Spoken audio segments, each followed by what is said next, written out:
Romanos, capítulo 3, do versículo 1 ao versículo de número 8. Diz assim a santa e inerrante palavra do Senhor. Qual é, pois, a vantagem do judeu? Ou qual a utilidade da circuncisão? Muita sob todos os aspectos, principalmente porque aos judeus foram confiados os oráculos de Deus. E daí? Se alguns não creram, a incredulidade deles virá desfazer a fidelidade de Deus? De maneira nenhuma. Seja Deus verdadeiro e mentiroso todo homem, segundo está escrito, para seres justificado nas tuas palavras e venhas a vencer quando fores julgado. Mas, se a nossa injustiça traz à lume a justiça de Deus, que diremos? Porventura será Deus injusto por aplicar a sua ira? Falo como homem. Certo que não. Do contrário, como julgará Deus o mundo? E se por causa da minha mentira fica em relevo a verdade de Deus, para a sua glória, por que sou eu ainda condenado como pecador? E por que não dizemos, como alguns caluniosamente afirmam que fazemos, pratiquemos males para que venham bens? A condenação destes é justa. Até aqui a palavra de Deus, vamos orar novamente. Senhor, nosso Deus, nosso Pai, nós somos gratos a Ti, porque o Senhor preserva a Tua palavra para que ela chegasse até nós hoje. Somos gratos a Ti porque podemos tê-la, podemos lê-la, e agora, Pai, carecemos de Ti para entender a Tua palavra, Senhor. Fala conosco, Pai, nesta manhã, nos instrua na Tua palavra, Pai, para que nós possamos cada vez mais refletir a Ti nas nossas vidas, Senhor. É o que nós te pedimos e agradecemos, em nome de Jesus. Amém. O tema do nosso sermão desta manhã é o conhecimento de Deus, uma sabedoria totalmente lógica. Em algum momento, nós já tivemos contato com raciocínio lógico, seja porque prestamos alguma prova de concurso público, seja porque fizemos algum vestibular, mas em algum momento nós já vimos raciocínio lógico. E onde surgiu o raciocínio lógico? De onde vem o raciocínio lógico? A primeira pessoa a estudar a lógica foi Aristóteles, aquele famoso filósofo grego. Não que antes de Aristóteles ninguém pensava logicamente, mas Aristóteles foi aquele que resolveu sistematizar e organizar as bases da compreensão do raciocínio lógico como uma ciência. E mais do que isso, para Aristóteles não era apenas uma ciência em si, mas raciocínio lógico era a maneira pela qual nós pensamos corretamente. No estudo da lógica, interessa saber se o que nós pensamos e dizemos faz sentido, ou se há razão de acordo com determinadas regras e proposições. Para não ficarmos muito teóricos, vamos fazer um exercício de lógica. Imagine as seguintes proposições. Todos os venenos são letais. Essa é a primeira proposição. A segunda proposição. O cianureto é um veneno. Logo, o cianureto é letal. É uma proposição válida, uma proposição verdadeira. Mas a chance de cairmos em um raciocínio ilógico é muito grande se a gente não entende bem as regras e as proposições, ou a relação entre as proposições. Vamos fazer mais um outro teste agora. Supor que exista Maria. Maria está correndo, é a primeira proposição. Se ela está correndo, logo ela está em movimento, é uma segunda proposição que é verdadeira. Agora vamos para um outro exemplo. Maria não está correndo. Logo, Maria não está se movimentando. Aí é uma proposição que? Falsa. Porque eu estou falando que ela não está correndo, mas não estou falando que ela está parada. Ela pode estar andando, ela pode estar dentro de um transporte coletivo sentada, está em movimento ainda. Então, nós temos que ter a razão correta entre as proposições para que o raciocínio lógico fique coerente. Meus irmãos, nós não paramos para pensar nas armadilhas de raciocínio lógico que temos caído hoje em dia, que são muitas. Por exemplo, a armadilha das falsas suposições, aquela que nós supomos que alguma coisa é verdadeira e a aceitamos como verdadeira sem estar certos disso, porque alguém falou, a gente tem aquilo por verdadeiro, ou porque a grande massa fala que aquilo é verdadeiro, nós aceitamos aquilo e nós não validamos logicamente aquilo. A falácia democrática, aquela suposição que pelo simples fato da maioria das pessoas acreditar que alguma coisa seja verdadeira, isso seja evidência suficiente para concluir que isso de fato é verdadeiro. Vocês observam esse tipo de problema na sociedade hoje? A falácia da conveniência, a falácia ad hominem, vocês já ouviram essa? Você se esquece do argumento em questão e começa a atacar a pessoa que está por trás. E o brasileiro é especialista nisso, em fazer isso. Leva tudo para o lado pessoal o tempo inteiro. Não conseguimos tratar do mérito das questões que estão diante de nós.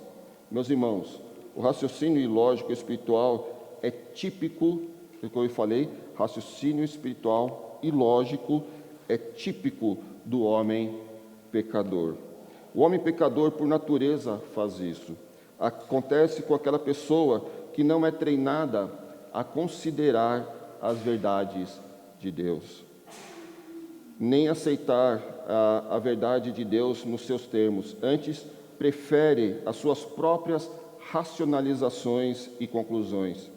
E é isso que tem levado em nossos dias e ao longo da história da humanidade tantas pessoas a um estado de engano permanente. Meus irmãos, esse texto que nós acabamos de ler esta manhã é uma confrontação. É Deus dizendo para nós: abandone a sua lógica ilógica e abrace a minha, que é verdadeira. Devemos largar nossas desculpas esfarrapadas, nossos argumentos falaciosos e nos submetermos àquele que nunca é ilógico, aquele que é o centro de toda a verdade na sua palavra. E essa palavra deve ser a nossa autoridade suprema para toda a nossa própria lógica. E é isso que o texto de hoje fala. E a lógica de Deus nesse texto, meus irmãos, ela é vista aqui de pelo menos 4 maneiras dentro dos argumentos de Paulo. E o primeiro argumento de Paulo, a primeira forma que ele vai tratar é que a lógica de Deus está em que há vantagem em se ter uma fé histórica. Nós vemos isso nos versículos 1 e 2, quando diz: qual é, pois, a vantagem do judeu, ou qual a utilidade da circuncisão? Muita sob todos os aspectos, principalmente porque aos judeus foram confiados os oráculos de Deus. Irmãos, estamos aqui no capítulo 3 agora de Romanos, e até essa altura, meus irmãos, o apóstolo Paulo, desde o capítulo 1, logo após a introdução, ele vem construindo a tese que todas as pessoas são culpadas diante de Deus. Desde o capítulo 1, o apóstolo vem demonstrando o discurso comum de que as pessoas se recusam a admitir que são pecadoras. Por exemplo, no capítulo 1, ele rebate a objeção de alguns que dizem que Deus não existe, portanto eu tenho que seguir a minha própria consciência. Paulo fala que isso é um problema do pecado. O próprio julgamento de Deus e a ira de Deus se manifesta nessa forma de pensar. No capítulo 2, ele pega o argumento religioso dos judeus que diziam: eu vou ao templo regularmente, portanto, eu não sou tão mau quanto as outras pessoas. Paulo diz que eles estavam condenados na sua própria justiça. Na semana passada vimos, lá no final do capítulo 2, que Paulo argumenta que a obra do Espírito Santo nos judeus e nos gentios é que os torna verdadeiros judeus. É justamente a obra de Cristo e não a nossa obra que nos torna aceitáveis para Deus. Mas os judeus estão ouvindo isso, e Paulo está aqui acompanhando o argumento deles. E alguns deles estão levantando uma questão. Então não havia qualquer vantagem para um judeu? Pense como judeu agora. Em ser judeu e étnico, em ser um originalmente judeu, se está todo mundo condenado, para que serve toda a nossa história? Não tem vantagem alguma? Veja o versículo 1. Alguns estão dizendo: qual é, pois, a vantagem do judeu? Qual é a utilidade da circuncisão? Qual é o valor dessas coisas para as questões de salvação? Talvez alguns pudessem esperar que Paulo responderia que não tem realmente nenhuma vantagem, mas ele dá uma resposta contrária. O versículo 2 nos mostra, Paulo diz que é muita sobre todos os aspectos, principalmente porque aos judeus foram confiados os oráculos de Deus. Ser um judeu, na verdade, tinha enormes benefícios. Paulo estava falando, em primeiro lugar, que eles receberam os oráculos de Deus, aquelas revelações proféticas, aquelas revelações de Deus que comunicaram a lei de Deus desde a antiga aliança. Afinal de contas, os judeus foram escolhidos por Deus para receber esses testemunhos. Essas ordenanças que foram inspiradas pelo próprio Espírito Santo de Deus, como Jesus reconhece lá em Mateus 4,4, quando Cristo diz: nem só de pão viverá o homem, mas de toda a palavra que procede da boca de Deus. Quem foi o primeiro povo a receber essa palavra alimentadora? Foram os judeus, eles mesmos. E não é só isso, não só os oráculos maravilhosos de Deus, mas eles foram a raça por meio de quem o Messias prometido veio.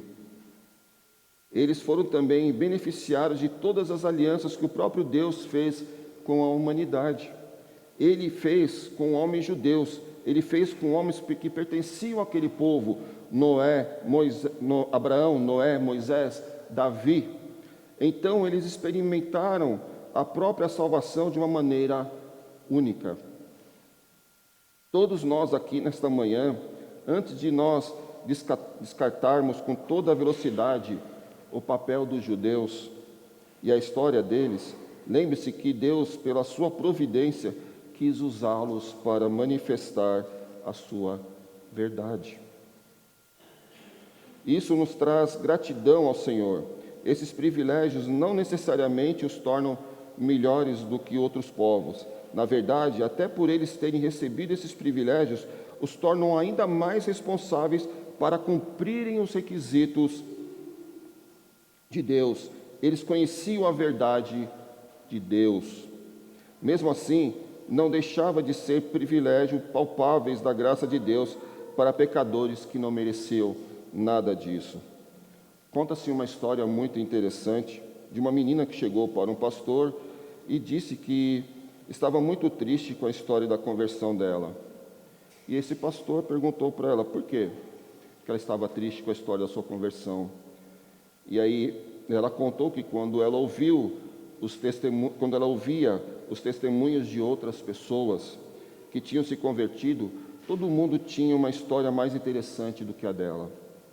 Ela falou que se impressionava com as outras pessoas quando elas eram tocadas por Deus, como pessoas que estavam perdidas e foram resgatadas por Deus, e ela achava a sua história de conversão chata.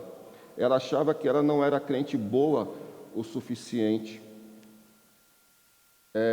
que a história dela não tinha nada demais.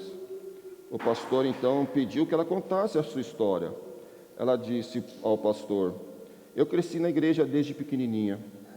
Eu sempre estou na igreja ouvindo a palavra de Deus, sempre cantei no coral das crianças, e assim a minha vida nunca teve nada demais.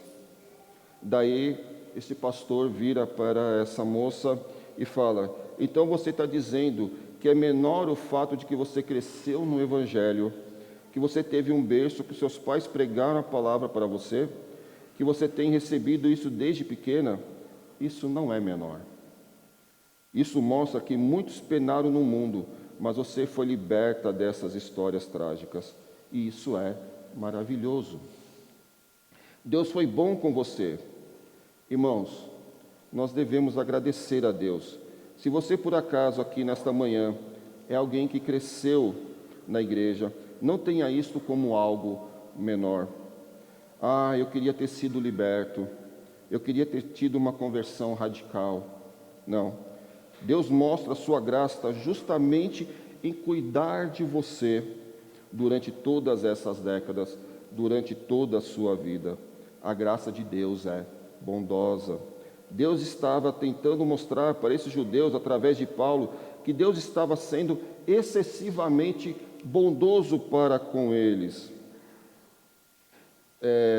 desde o princípio, e isso ia somar no problema deles lá na frente. Devemos ser gratos a Deus pela tradição da igreja protestante, da igreja reformada, porque nos permite evitar certos erros modernos que têm sido tão comuns em denominações mais novas, em denominações que às vezes ainda estão patinando e engatinhando na palavra de Deus. Isso não deveria servir para nós como arrogância, para nós nos julgarmos melhores do que eles, não, de forma alguma, meus irmãos, mas devemos lembrar dessa graça de Deus que tem nos acompanhado desde os pais da igreja, desde a reforma protestante, desde os dias dos puritanos, e isso é bondade e graça unicamente do Senhor. Então, meus irmãos, se você cresceu na igreja cristã, na igreja de Deus, louve a Deus por isso. Ele está te preservando, Ele está cuidando. Se você foi liberto e hoje está na igreja, louve a Deus por isso e crie a sua família daqui para frente nos caminhos do Senhor.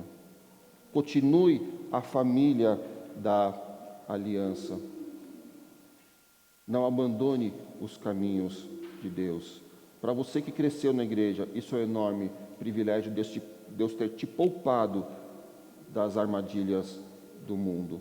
Tenha isso como sempre um louvor diante de Deus, pela sua grande sabedoria, pelo seu grande conhecimento, pelo seu grande amor para com você.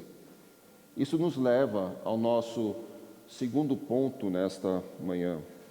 Então, o primeiro ponto é que a lógica de Deus está em ter um povo, ter uma fé histórica. E o segundo ponto é que a lógica de Deus continua no fato de que Deus é fiel, apesar da infidelidade dos homens. Em segundo lugar, não somente a vantagem de se ter uma fé histórica, mas é lógico que Deus continua fiel, apesar da nossa infidelidade. Veja que agora, no versículo 3, Paulo vai mostrar que mesmo com toda essa vantagem, ainda tinha uma pergunta no ar. Paulo, como é que fica a situação dos muitos judeus que abandonaram a sua posição? Veja o que diz o versículo 3. Acompanhe comigo a leitura. E daí? Se alguns não creram, a incredulidade deles virá desfazer a fidelidade de Deus? Em outras palavras, meus irmãos, esse personagem desse diálogo fictício que Paulo está traçando aqui nesse capítulo, ele diz, ele está usando aqui, como se estivesse falando, olha, a verdade é que apesar de todas as vantagens, muitos judeus não creram naquilo que os profetas haviam predito, não creram nos oráculos de Deus sobre o evangelho da justiça que seria revelado lá no Filho de Deus em Jesus Cristo. Eles foram incrédulos, e a pergunta é, então, se muitos do povo de Deus foram incrédulos, significa que Deus falhou? Que Deus foi infiel? O que aconteceu com as promessas de Deus? A resposta está no versículo de número 4. Veja, de maneira nenhuma, seja Deus verdadeiro e mentiroso todo homem, segundo está escrito, para ser justificado nas tuas palavras e venhas a vencer quando fores julgado. Paulo aqui age como um advogado. De jeito nenhum, Paulo diz, saibam todos disso, Deus sempre mantém a sua palavra, ainda que o mundo inteiro minta descaradamente, Deus não é homem para mentir. Mesmo que os judeus fossem infiéis e que muitos deles se recusassem a confiar e obedecer em Deus, Deus permanecia fiel a eles. Deus cumpriria as suas promessas da aliança, principalmente a promessa de salvar muitos dos eleitos entre os judeus. Como o livro de Romanos inteiro vai mostrar para nós, principalmente quando chegarmos lá no capítulo 9, 10 e 11, aguardem as cenas do próximo capítulo, meus irmãos. Paulo sabia que muitos judeus estavam sendo convertidos. Sim, muitos estavam sendo alcançados pela verdade de Deus. A promessa de Deus não havia falhado. E para confirmar isso, Paulo faz uma citação do Salmo 51, versículo 4. Olha que interessante, quando ele diz aí no versículo 4: para seres justificados nas suas palavras e venhas a vencer quando for julgado. Sabe quem ele está citando aqui? O rei Davi, que era um judeu e passou por uma situação muito interessante quando o profeta Natã o confrontou por seu adultério com Batseba e mostrou que Davi era um pecador miserável. O que Davi faz então quando a palavra do profeta o confronta? Ele reconhece lá naquele maravilhoso e difícil Salmo 51, Davi está reconhecendo a sua condição terrível, e logo naquele início ele declara que Deus é sempre justo em seu julgamento, não importa as circunstâncias. Embora admitir isso, ele estava condenando a si mesmo. O que Deus fizesse com Davi estaria certo. Paulo está aqui falando, meus irmãos, a mesma coisa. Quando os homens são infiéis, Deus sempre permanece fiel. Vários textos da Bíblia confirmam isso. Por exemplo, Paulo falando a Timóteo na sua segunda epístola a Timóteo, no capítulo 2, versículo 13, ele vai falar: se somos infiéis, ele permanece fiel, pois de maneira nenhuma pode negar-se a si mesmo. Olha que interessante. Sabe por que a rejeição dos homens não intimida a Deus? Porque está na essência dele o ser fiel. O mundo pode parecer que muda, Deus é imutável em sua fidelidade. E por isso que é tão confiável, meus irmãos. Por isso que podemos depositar em Deus a nossa confiança, podemos nos lançar em Deus e nas suas promessas. Deus, tantos que podemos lançar em Deus nas suas promessas.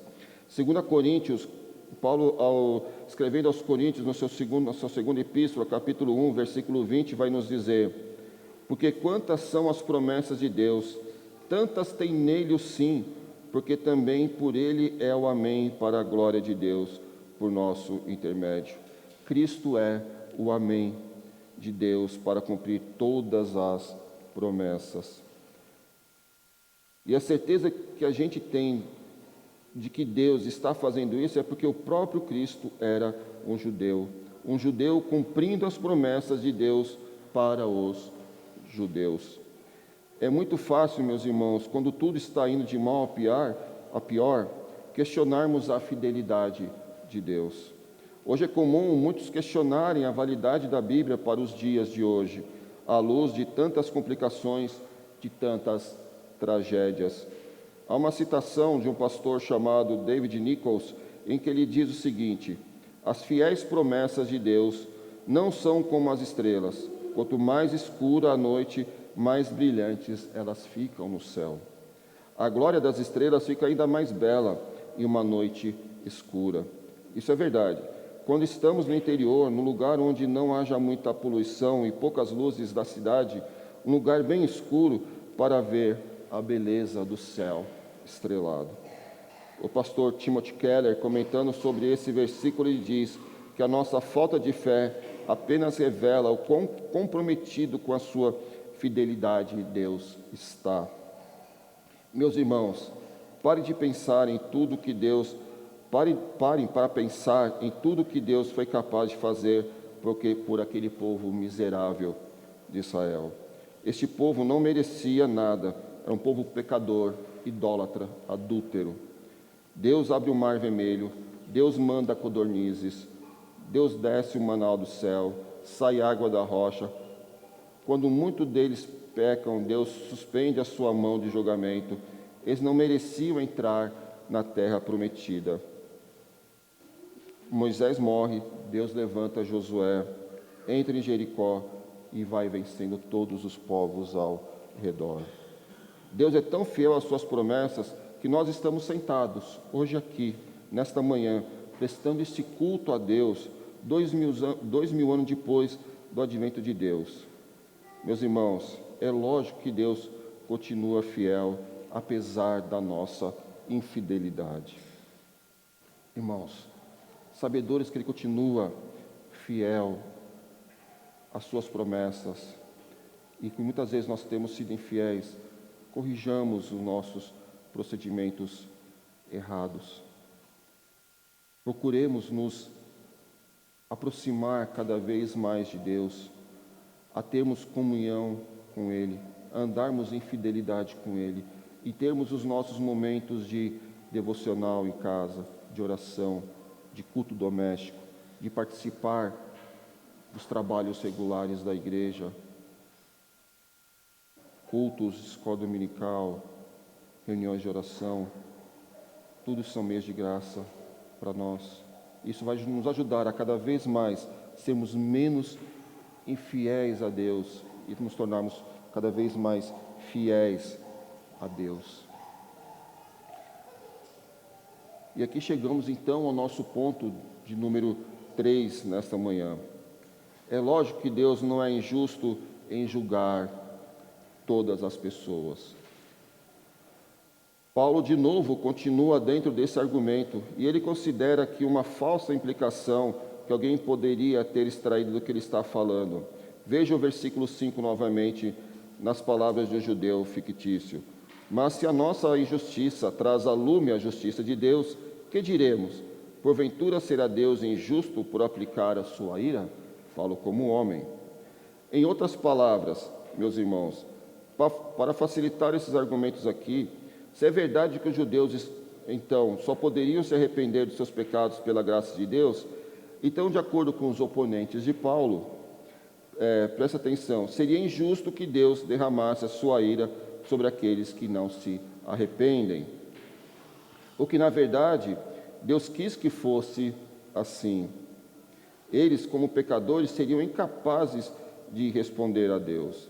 Veja que interessante é que o judeu já estava começando a chegar nas conclusões mais difíceis que Paulo vai trazer lá no capítulo 9, onde Paulo vai falar de predestinação e eleição. Eles já estão começando a entender aqui. Mas, na verdade, eles estão entendendo de uma forma errada. Parecia que alguns deles estavam tentando levantar aqui um evangelho distorcido, dizendo que essa salvação pela graça de Deus, por meio de Cristo, na verdade, significava que não importava muito como a maneira como eles iriam viver. Então, eles estão começando a dar umas desculpas esfarrapadas aqui, para dizer que se Deus não faz a coisa do nosso jeito, a gente pode viver da forma como quiser. Em outras palavras, será que no fim das contas, Paulo, o nosso pecado não está cumprindo um bom propósito? Ajudando outras pessoas a verem como Deus é justo? Porque se tem que existir pecado e Deus tem que mostrar a sua justiça, então esse contraste aqui é bom. Se a nossa maneira errada de agir apenas realça e confirma esse caráter fiel de Deus, a gente não deveria ter sido elogiado? Esse é o pensamento dos judeus nessa parte. É uma injustiça se Deus nos castigar, e Ele estaria cometendo um erro, nos colocando contra a parede e nos condenando por aquilo que a gente fala, pela maneira como nós vivemos. Meus irmãos, vejam a resposta de Paulo. Não é bem assim. Vejam o versículo 6. Certo que não. Do contrário, como julgará Deus o mundo? As coisas não são bem assim. Não é porque Deus é soberano que o homem não tem responsabilidade dentro da soberania de Deus por aquilo que ele faz. Sim, Deus tem as suas maneiras de lidar com esse mundo, e a gente vai ver lá no capítulo 9, que é com base na misericórdia de Deus que Ele salva. Mas é fato indiscutível que Deus vai julgar o mundo, mesmo que Ele permita que os homens cometam pecados. Isso não remove a sua prerrogativa de julgar todas as pessoas, sejam judeus, sejam gentios. Meus irmãos, é fato que há um juízo final para todos, um dia de prestação de contas, e naquele dia de prestação de contas, nós não poderemos alegar que as nossas transgressões foram uma coisa boa, que elas foram necessárias para exibir a justiça de Deus no julgamento. Isso é uma falácia, meus irmãos. O pastor Sproul, de forma tão precisa, diz: a justificação dos pecadores por Deus, o fato de que Deus tem misericórdia com alguns, não desfaz a verdade elementar de que Ele julgará todo mundo com justiça. O seu juízo não é simplesmente ignorar nossos pecados. A expiação de fato foi necessária. Cristo, como um cordeiro mudo e imolado, foi oferecido por causa dos nossos pecados. Nós, irmãos, precisamos atentar para a verdade dessas palavras. Meus irmãos, Deus não é injusto por julgar todas as pessoas, muito pelo contrário, Ele é todo justiça. E sabedores disso, nós temos que cada vez mais procurar andar em uma vida de retidão diante de Deus, sabendo que prestaremos conta de todos os nossos pecados diante de Deus. Não queiramos usar como desculpa, eu errei, mas serviu para a glória de Deus. Não. Viva uma vida de retidão perante Deus. Não, Ele é justo em nos julgar. E chegamos ao nosso quarto ponto nesta manhã. É lógico que quem ver benefício e continuar pecando será condenado. Então nós vimos que Ele é justo em julgar. E nós vamos ver que Ele é justo também em nos condenar se continuarmos pecando. Vejamos agora os versículos 7 e 8, os dois últimos do nosso texto nesta manhã. E se por causa da minha mentira fique em relevo a verdade de Deus para a sua glória, por que sou eu ainda condenado como pecador? E por que não dizemos, como alguns caluniosamente afirmam que fazemos, pratiquemos males para que venham bens? A condenação destes é justa. Paulo fica aqui, meus irmãos, indignado, porque esses judeus estavam acusando-o de estar ensinando essas coisas, como se a graça de Deus barateasse a necessidade de obediência. Paulo, se é tudo graça de Deus, então agora vamos viver de qualquer maneira. Não é bem isso que nós temos ensinado, Paulo vai dizer. Isso é uma calúnia. Nós nunca ensinamos, vamos praticar coisas más para que o bem de Deus se manifeste. Paulo, no final, a última coisa que ele diz no versículo 8 é: a condenação desses que pensam assim é justa. Em outras palavras, se alguma pessoa pensa que eu tenho que ficar pecando, porque essa maneira de Deus manifestar a sua justiça e bondade, essa pessoa está completamente equivocada. Meus irmãos, a verdade é que esse é o raciocínio ilógico de muitas pessoas nos dias de hoje. Você já parou para pensar nas desculpas mais esfarrapadas que evangélicos usam para tentar justificar a sua vida? E aí você começa a ter umas coisas meio bizarras, sob umas formas de pensar muito malucas. É trabalho de Deus perdoar as pessoas, porque Deus é amor, Deus é perdão. Isso nós temos ouvido em muitas igrejas, tanto cristãs, como com nossos colegas de trabalho, como nas ruas. Deus é amor, Deus perdoa. Sim, de fato, meus irmãos. Deus é amor, Deus perdoa. Sim, meus irmãos, Ele tem amor, Ele tem perdão. Mas esses não são os únicos atributos de Deus. Deus é justo, Deus é verdadeiro, Deus é santo, Deus é honesto. Esse entre outros tantos atributos dele.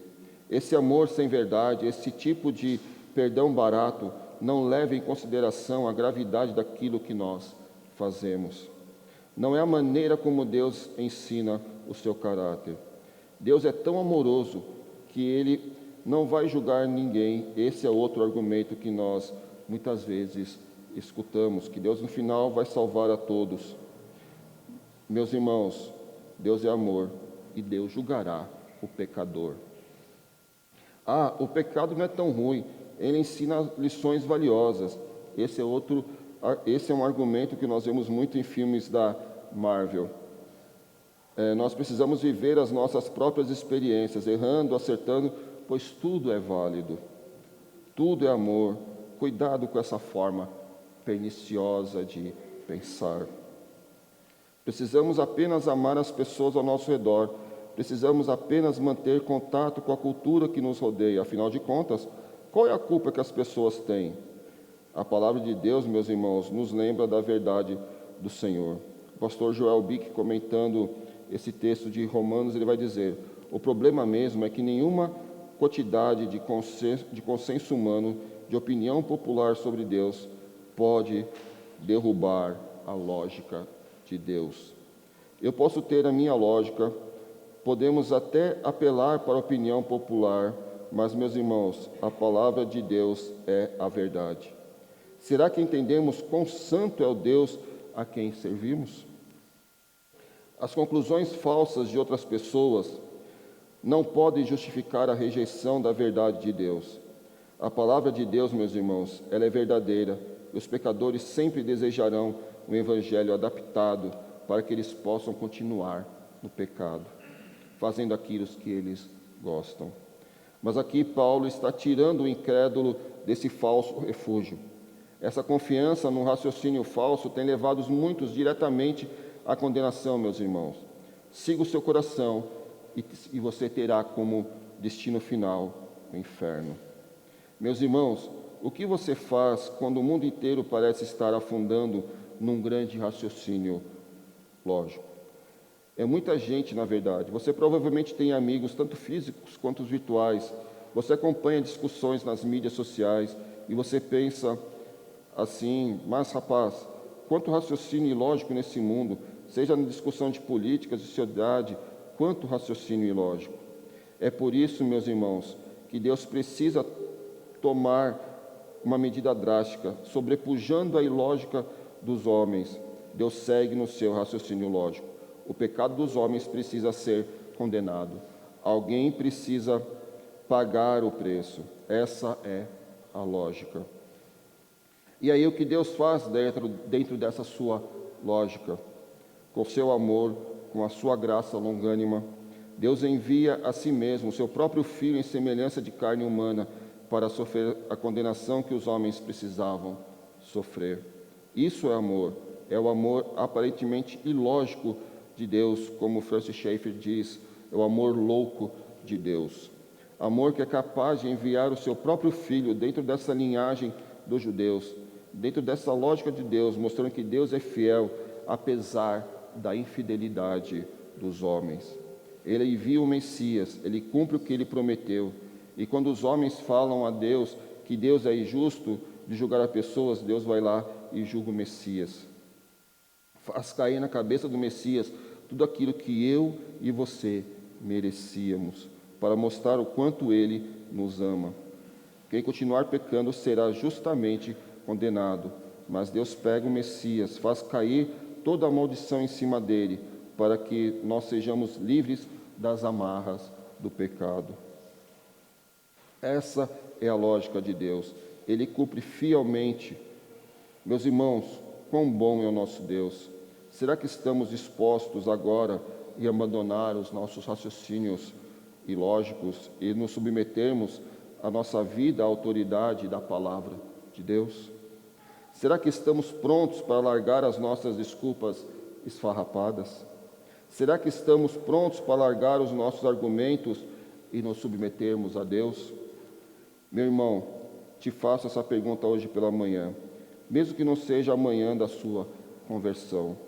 Talvez vai ser de alguém aqui, mas você está disposto a se humilhar debaixo da potente mão de Deus, para largar esse seu jeito que só está dando errado? Essa sua ira, essa sua mágoa, essa sua amargura, essa sua rebelião contra Deus, isso só traz condenação. Mas o amor de Deus invade a nossa alma e nos alcança ali e nos traz para perto desse amor. Agora pergunto novamente: você está disposto a tentar de novo, a caminhar de uma forma diferente, a ser uma pessoa diferente, mudar as coisas do seu casamento, mudar as coisas na criação dos seus filhos, mudar a maneira como você paga suas contas, mudar a maneira como você discute política, economia, não mais pautada no seu raciocínio ilógico, mas na lógica de Deus, da sua palavra? Será que você está disposto nesta manhã, meu irmão, a confessar os seus pecados, saber que Deus é fiel e justo para nos purificar de toda injustiça, perdoando os nossos pecados? Paulo aqui foi um grande evangelista. Ele se colocou no lugar dos seus ouvintes, ele amou os seus ouvintes, ele argumentou com eles. Deus nessa manhã está fazendo o mesmo conosco, está argumentando, está interagindo aí com o seu coração. Ele quer que você tenha a mesma paciência que Ele tem por você, que você tenha com outras pessoas. Nesse mundo está cheio de pessoas com raciocínio ilógico. E você está disposto a ajudar essas pessoas a corrigir as suas proposições? Você está disposto a conduzir as pessoas para ver a lógica do amor de Deus e abandonarem os seus falsos caminhos?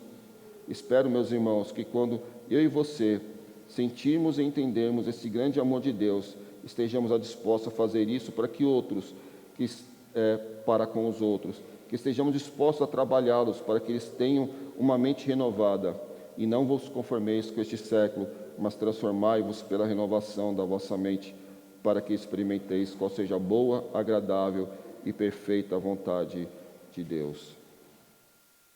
Depois de ver tanta sabedoria de Deus, de tanto conhecimento de Deus, que o seu pensamento é totalmente lógico, de ver o quanto Ele nos ama, concluo, meus irmãos, citando a doxologia de Paulo no capítulo 11, do mesmo livro de Romanos, versículos 33 a 36, quando ele entoa um louvor a Deus, tal qual nós devemos louvar a Deus por todo o seu conhecimento, por toda a sua sabedoria. E Paulo vai falar: ó profundidade da riqueza, tanto da sabedoria como do conhecimento de Deus! Quão insondáveis são os seus juízos e quão inescrutáveis os seus caminhos! Quem, pois, conheceu a mente do Senhor? Ou quem foi o seu conselheiro? Ou quem primeiro deu a ele para que lhe venha a ser restituído? Porque dele e por meio dele e para ele são todas as coisas. A ele, pois, a glória eternamente. Amém. Que Deus nos abençoe.